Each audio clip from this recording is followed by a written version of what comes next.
welcome to another Wednesday edition of the Happy Grass with yours truly, JR.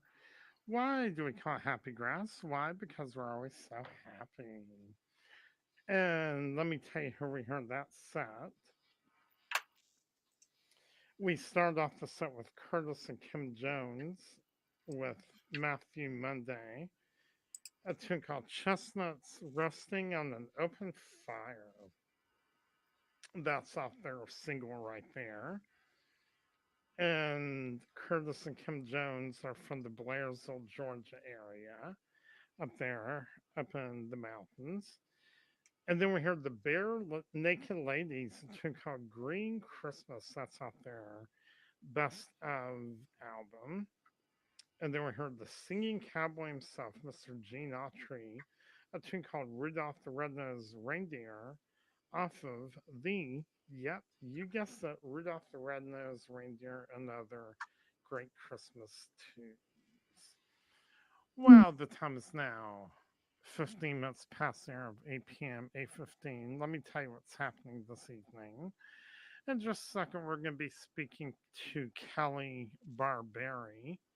She's going to be talking about a situation that happened to her. And hopefully, if folks are listening, they can help out as well. Um, I'll let her get into the story. She was growing hemp in her garden, and police said it was legal. Actually, it was cannabis, medical cannabis. And the police said it was illegal, and now I believe her husband is in jail and she'll be going to jail too. But maybe if some folks are listening, they can help out with the story. Maybe there's even a law enforcement officer listening out there as well. Okay, we're going to take a quick break and then we'll come back and have some more tunes and a whole in our conversation with Kelly. Also, at 9 p.m., we've got some live music all coming up with Mark and Lady Outlaw and the Outlaw Crew. Stay tuned.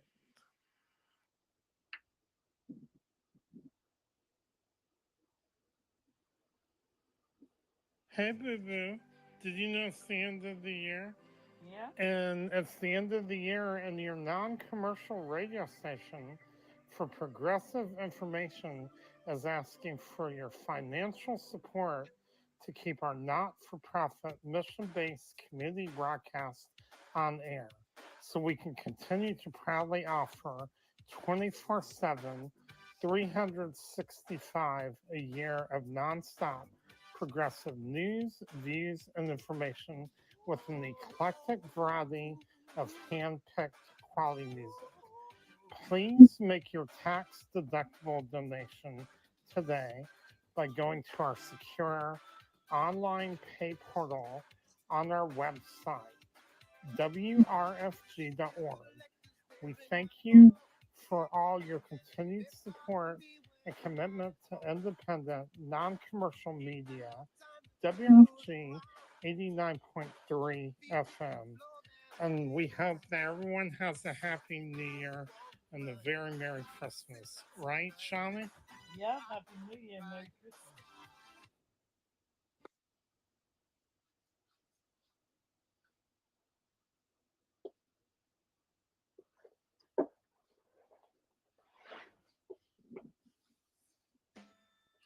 Access to emergency contraception is more critical now than ever, as abortion and reproductive rights are threatened across the entire Hey Southeast. guys! Plan B can prevent unintended pregnancy up to 72 hours after sex, but barriers like cost limit its use. That's why ARC Southeast created Plan B Southeast, a network of community outposts providing emergency contraception across the Southeast region. We partner with trusted local businesses and organizations to distribute Plan B to their neighbors, expanding access in areas that need it most. As an outpost, you'll empower people to obtain care quickly with no judgment or shaming by simply making Plan B kits that we provide available at normal business hours. Learn about our movement as abortion access is shrinking. Help uplift reproductive justice in your community. ARC Southeast provides the Plan B kits, and your business or organization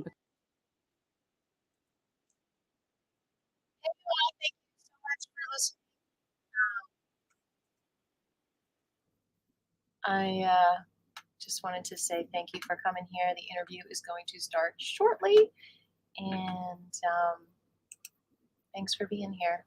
To support the Barbieri family, you can see the links in the chat.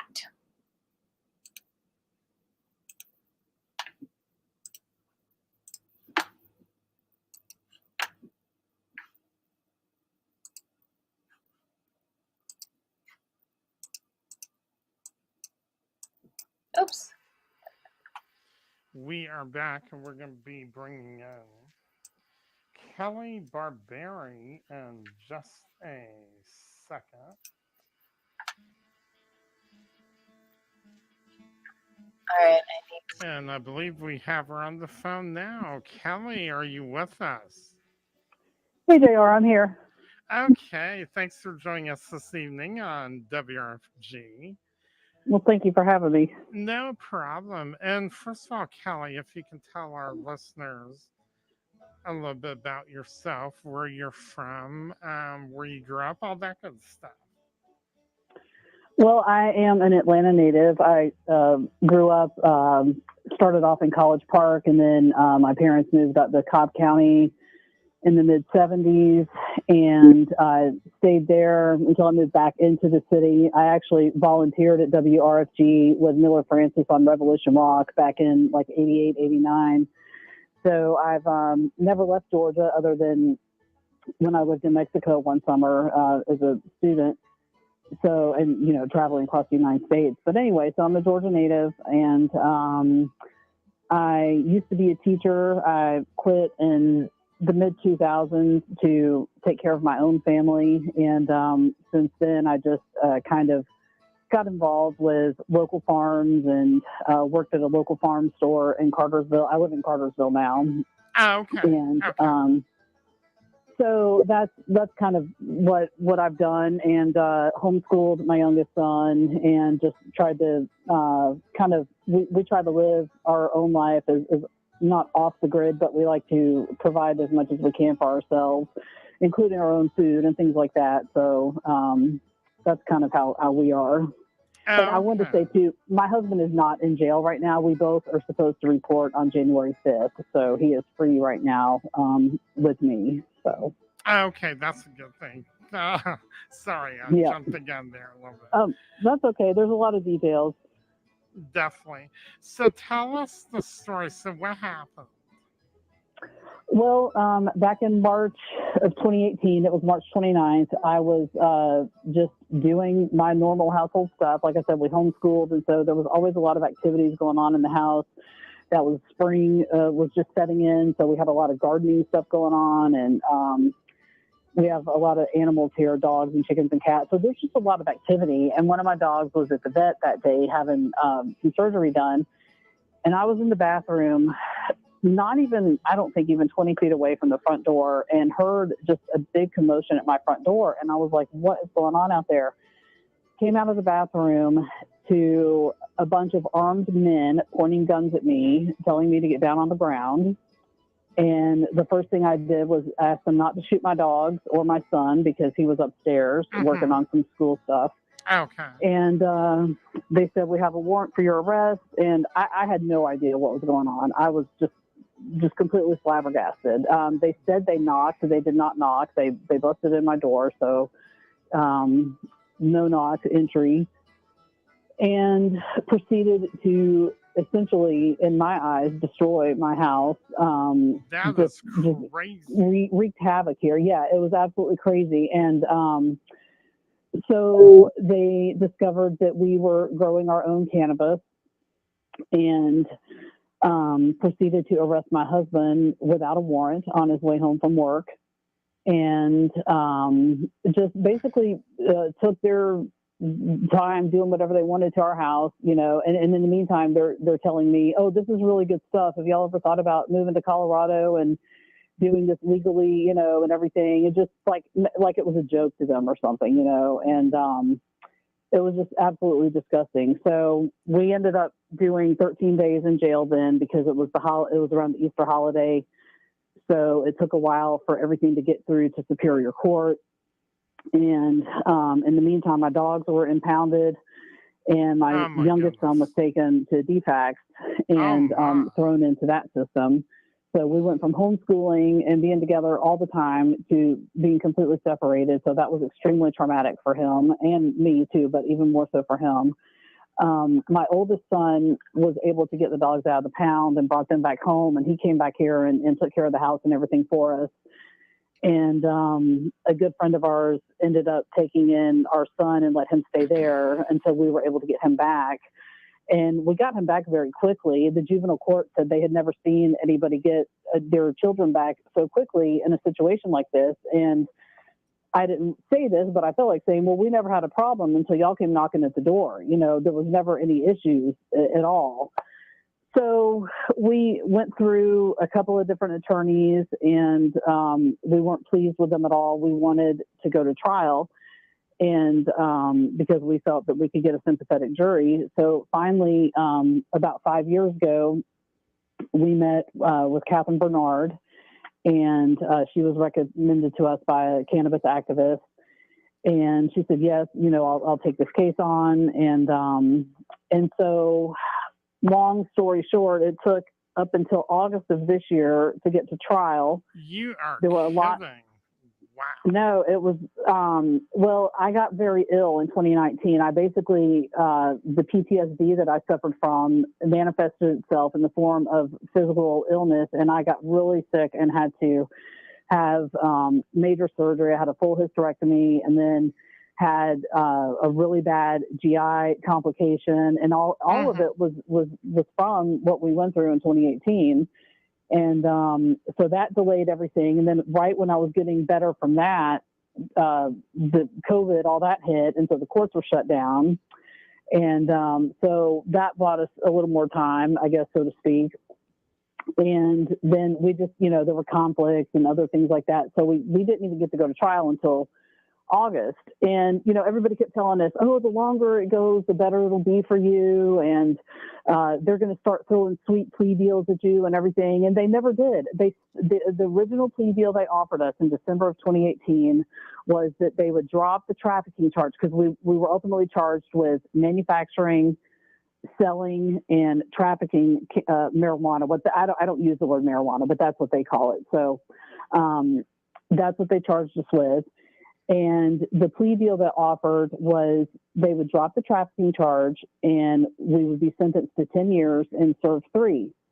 And in December of 2018, my youngest son was still a minor. And I was like, no, that's not acceptable. I don't want him to go back into the system. And bottom line is, we didn't do anything wrong. There were no victims. No one ever came forward with a claim that we hurt them or anything. Exactly. So, yeah. So we just, you know, we're just going to see what, you know, take this to trial and see what happens.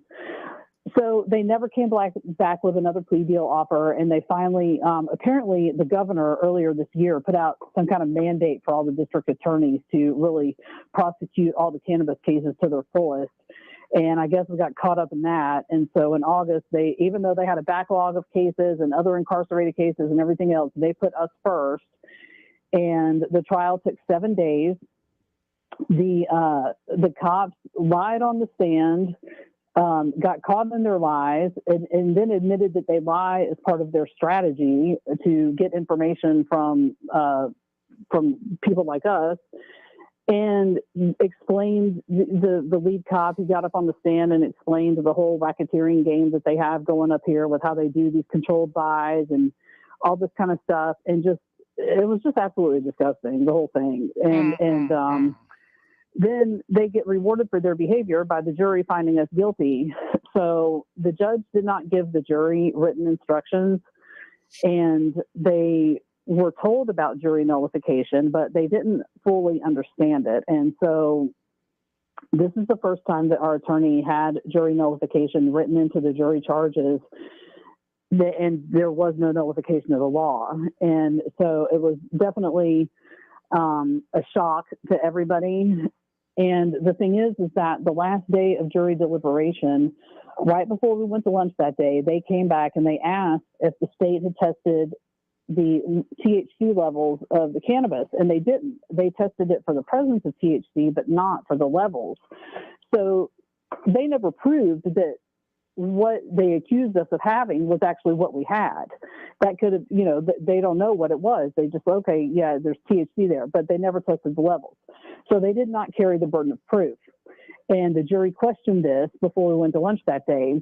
And I guess the prosecutor thought that things were going in our favor, because when we came back from lunch, he gave us a plea deal of 5 years probation and community service and a fine and take a drug class. And so we were discussing this deal with our attorney and did not even have a chance to accept it or anything when one of the deputies came out and said they have a verdict. So they found us guilty on manufacturing and selling and not the trafficking. And after the verdict was read, our attorney took the plea deal up and said, would you please consider this? And the judge said, yes, she would. And so we thought all along, surely we're just going to get probation, especially considering how long this had dragged out. And and another thing too is their confidential informant, the guy who I was helping get cannabis for his mother who had cancer, he was dead. He died in September 2020, I think, of a fentanyl overdose. So that's how this all started. I left that out. This all started from a guy that I had known from the farmers markets. And we had mutual friends. I'd known him for a long time, and his mother had cancer, and he needed some cannabis. And I was like, okay, he asked me for it, and I was like, okay, I certainly didn't push it on him or anything like that. And he came to me wanting it, and it ended up being a big setup. Man. Yeah. So their only witness is dead. I mean, there's just so many things along the way that should have had the case thrown out, but they just kept persisting.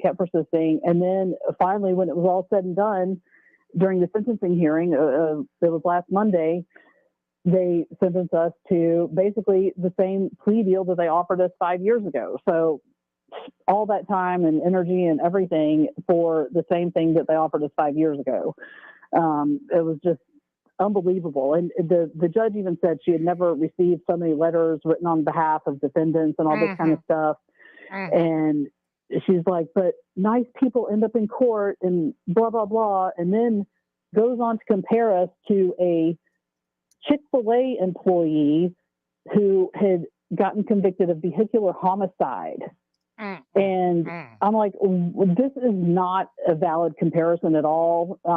We never killed anyone. We never hurt anyone at all. We were helping somebody else. Exactly. So, and plants do not kill.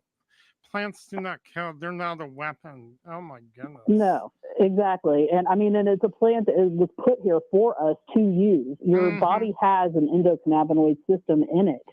We need the substances that are produced by the cannabis plant, and your body works a lot better when you have it. I mean, I know there's rare cases where people don't really jive with it or at all, and it doesn't help them, but the majority of people can definitely benefit from this substance. Man, that is absurd. Well, right now the time is 33 minutes past the hour of 8 p.m. You're listening to WRFG 89.3 FM. We're speaking to Kelly Barbieri, and that is just ridiculous. And it's not even marijuana; it's medical cannabis. Oh my goodness, well. Yeah, that's just it. And they never proved any, that it was any different. And of course, like I said, I don't use the word marijuana. It's just not in my vocabulary. I don't like the racist origins of the word. Right. And they just, I don't know, they got away with a lot as far as I'm concerned. And the way that the laws and the Constitution and everything in Georgia is set up, you're pretty much screwed as a defendant. So, especially in a county like I'm in. Definitely. Well, if anyone out there is listening to Kelly's story, maybe there's an officer out there listening that has some advice or a suggestion, or anyone out there for that matter, give us a call. You can call up 404-523 8989 if you'd like to get in on this discussion. We would love to chat with you as well. Oh my God, that's crazy. That is just, oh my God, That just makes me sick to my stomach. Yeah, it's, even yesterday, because, we're, as of right now, we're supposed to go to jail January 5th, and we are appealing, or we're filing a motion to appeal the sentence and see if they could reconsider it, but I'm not holding my breath. And so as of right now, we're planning to go to jail for at least a year on January 5th. And it's like just trying to get everything ready for that, and just yesterday I was talking to our State Farm insurance agent, telling her about everything. And she said, I'm going to throw up. Right. It's just nobody who hears about this is okay with it, except for a handful of people that were in the courthouse that day on the prosecutorial side. That is crazy. Yeah, I've had people from all over the country contacting me, just, because it's legal in over half, I think it's like 37 states. And, they say, oh, it's medical is legal in Georgia. No, it's not. That is such a joke, what they are selling in the stores here.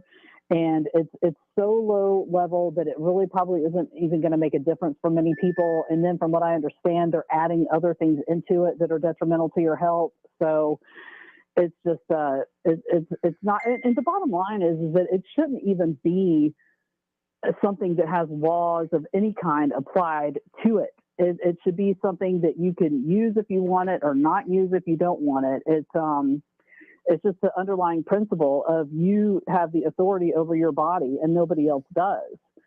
And you should be able to put into it or do with it whatever you want. If you're not hurting anybody else, it doesn't matter. And I don't think there should be any sort of regulation with it at all whatsoever. I think it should be like if you want to grow your own tomatoes, grow them. Exactly. Yes, that is true. That is so true. Well, give us a call once again, 404-523-8989 is the number to the old bunkhouse if you'd like to make a comment, or maybe someone out there has a suggestion. Maybe, maybe even someone that works in the judicial system can help out. Anyway, that's listening. Yeah, we're open to any and all suggestions and help at this point, because it's crazy to think. If you look at all the stuff that goes on in society today, and they think that things are going to be better by putting us in jail, it just doesn't make any sense at all. No, it really doesn't, man. Now, do you have an email address people can contact you as well? Yes, my Gmail is Scarlet, like the color, SCARLET, begonias, BEGONIAS 50 @gmail.com. Okay, so Scarlet Begonias 50 @gmail.com. Man, this is just, oh my goodness, it's so disgusting. It really is, and it's an embarrassment to the state of Georgia. It's an embarrassment to the governor, to anybody who promoted this and prosecuted us. It's an embarrassment, and I'm not ashamed of what we did. I don't feel like we have anything to ask forgiveness for. We did not hurt anyone. There was never a victim, and it's embarrassing. And I think that potential business owners and anyone who's going to move to Georgia needs to understand what they're getting into when they move here, because you can be going along just fine, enjoying your day and not doing anything wrong. And then something like this happens and your life will never be the same again. And you have no recourse in this state. We basically are still under Reconstruction policies that came around after the Civil War. And that's why there are so many laws here that people can break and become criminals. And that all goes back to during Reconstruction, when they needed people to rebuild and help the state recover from the war. And they were like, well, we don't have anybody who can do this. Let's make a bunch of chain gangs and you create a bunch of legislation for people to break laws, and then we'll have our workers, So, and we're still suffering under that same mentality today. Now, is there a way you could fight the drug war from jail? I'm sure there is. I haven't really thought that much about it yet. I guess I'll have more time to think about it once I'm there. But you know, it's definitely something that needs to be kept alive and in the front of people, what's going on and how they're breaking up families and doing things like this in communities. And there are so many problems. Just look at the fentanyl problem and the meth problem up here where I live. And that's really where these efforts need to be focused on recovery and helping people and not wasting money putting people like us in jail. Most definitely, most So definitely. I don't know what kind of activism I'll be able to do. I know that I'm not going to shut up. So Yes, good point. Good point. yeah. Man. No, to me, you're like a pioneer, like Jack Harrer and Michael Myers were. Wow. That's it. Those are big shoes right there. Yeah, Bull, thank you. Certainly never intended to be that way or anything like that, but it's just people shouldn't have to go through this. And I just tell myself that something good has got to come from this. And Mhm. I don't know at what cost to my family it will be, but something good, positive has got to come out of this. And Yes, if it's most just that definitely. nobody else has to go through this, then so be it. But it's very disturbing because in the state of Georgia, we're not even allowed to vote on this. Because if we could vote on this issue, we wouldn't be having this conversation right now. And that's how tight of a grip the politicians and legislators have on things in this state that we can't even do anything about it. And that was another thing that came up in the trial that was so insulting from the prosecutors, acting like this is not the place for this debate and you need to vote on it, knowing darn well that we cannot vote on this as voters in Georgia. So Now, is it legal in other states to grow? And if so, how can we unite? yeah, yep. Now, every state is different. I don't know. Like I've got friends in Missouri and in Virginia who can grow their own, and a friend in Connecticut too. I don't know how much. I know there's limits on like how much you can grow for yourself, and you're not allowed to sell it, and you're not even supposed to give it away or anything like that. It's supposed to be personal, Right. and that's fine. I mean, but again, I still don't believe there should be any legislation on it at all. But even if we had that in Georgia at the time, this guy could have grown his own stuff for his mother and wouldn't have had to come to me for it. So we were just simply filling a need that was not there because of state policies. Man. Now, what will it take for the mainstream to wake up and realize how many lives are being ruined? That's a very good question because every election cycle you hear, even the last one in 2020, the Democrats were like, oh, we're going to get this legal as soon as we get in. I remember Warnock and Ossoff, they were running on it, and Biden and Harris, they all said, oh yeah, we're going to reschedule it or whatever, and of course Kamala Harris made a living off of doing exactly what is being done to us right now, so I can't trust her for anything. But it's just I don't know what it's going to take, and it's really insulting to see so much comedy and the laughter around weed, and even on the local radio, mainstream radio, you'll hear the talk show host joking about it and like, oh, I got my gummies and blah blah blah and all this kind of stuff, and it's like you're just making a mockery out of everything that my family, and we're not the only one. There's plenty of other people in the state who are suffering too because of these policies. And so to see how it's treated in the mainstream pop culture versus how it's treated with situations like mine is such an inversion. It is just, it does not make any sense at all. Most And so I don't, definitely. because so I think the mainstream has woken up in a lot of ways. It's Hmm. just that the legislators have not caught up with it. Most definitely. Well, Kelly, we've got to run for a little break. We'll be right back right after Alrighty. a quick break. Stay Mm-hmm. tuned. You're listening to WRFG 89.3 FM.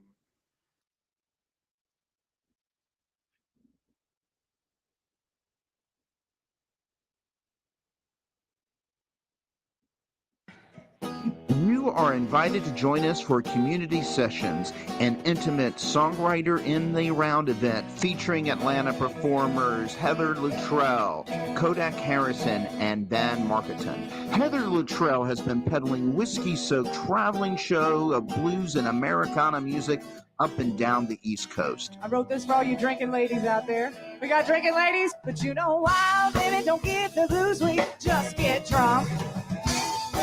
Community Sessions with Heather Luttrell, Kodak Harrison, and Van Marketon is happening Sunday, January 14th on ML King Weekend, starting at 4 o'clock in the afternoon in the Harlan Joy Community Room at the Little Five Points Community Center. That's the same building as our WRFG studios. Tickets are $20, and you can purchase them right now by going to our website at WRFG.org. Community Sessions is a presentation of your station for progressive information and hand-picked quality music. 89.3 FM WRFG. 'Cause you know that wild women don't get the blues, we just get drunk.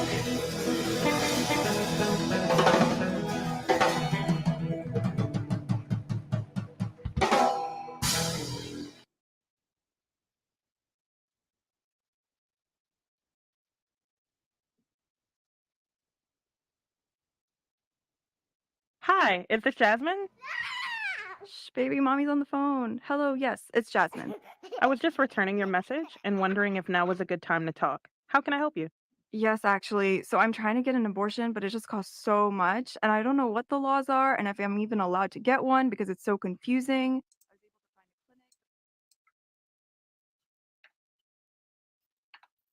It's definitely confusing on purpose and a lot of unexpected costs. Well, you called the right place.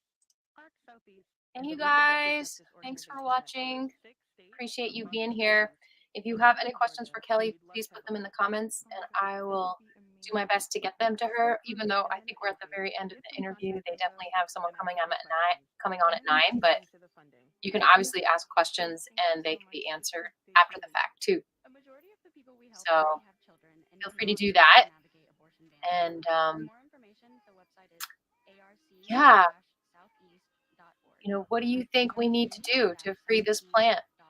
I think we need to unite a little bit. All right, we're getting back to the interview. And handpicked quality music, WRFG 89.3 FM and WRFG.org.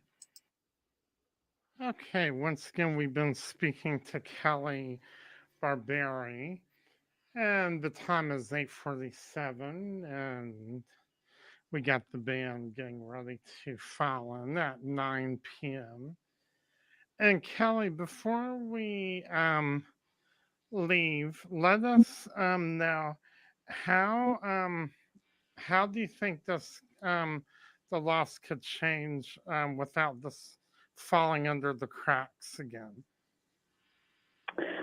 Well, it's basically going to take a couple of things. I think that the rescheduling of cannabis on the federal level will help a lot. And I know there's a lot of talk about that now, and I don't know if it's actually going to ever happen, but they are discussing it. And so I think that will help states feel more comfortable. States like Georgia maybe feel more comfortable about loosening the grip a little bit. But here in Georgia, it's going to take some legislators, and there was one, I don't know who it was, I saw a guy on a local news cast recently saying that they were trying to get some things changed, and it was a politician from Atlanta, but it's going to take, I think, a retirement of the old guard, I guess, maybe a lot of those types in Georgia, and get some new blood in there and people who understand that it's up to a person what they want to do with their body and what they want to put in it or what they want to take out of it or what they don't want to do with it or do, I mean, whatever, you know, it's your property. It's your right to decide what you're doing with it. And if you're not harming anyone else or anyone else's property, it doesn't matter. And if growing and using your own cannabis is part of that, then it's, you know, that's what the legislators need to understand, that they don't have the authority to tell us what we can and cannot do with our personal lives. And so that's the only thing I can think of. I've pretty much kind of given up on politics at this point because I don't feel like anybody really is helping regular people like us. But at the same time, that's about the only route that we'll have in this state in particular, because we're not allowed to vote on it. So we just have to get people in the legislature who understand about personal freedom and understand that this is a misappropriation of government money and tax fund, just all that kind of stuff. So that's what I think it's going to take, but there still is a huge lobby against it in this state. And I think the Southern Baptist and the law enforcement unions or organizations are the biggest ones keeping it from moving forward in Georgia. Okay. Well, Kelly, good luck. I hope things change. Hopefully, some people will be reaching out to you. And we're going to be praying for you for the holidays. Well, thank you, JR. I appreciate that. And I appreciate you letting me come on and tell my story. And hopefully we'll have some good follow-up for you after the new year. Yes, keep us posted, most definitely. Will do. Take care. Absolutely. Bye-bye. Thank you. You too. Bye-bye. Okay, that was Kelly Barbieri right there. We're going to get back to some more music right now.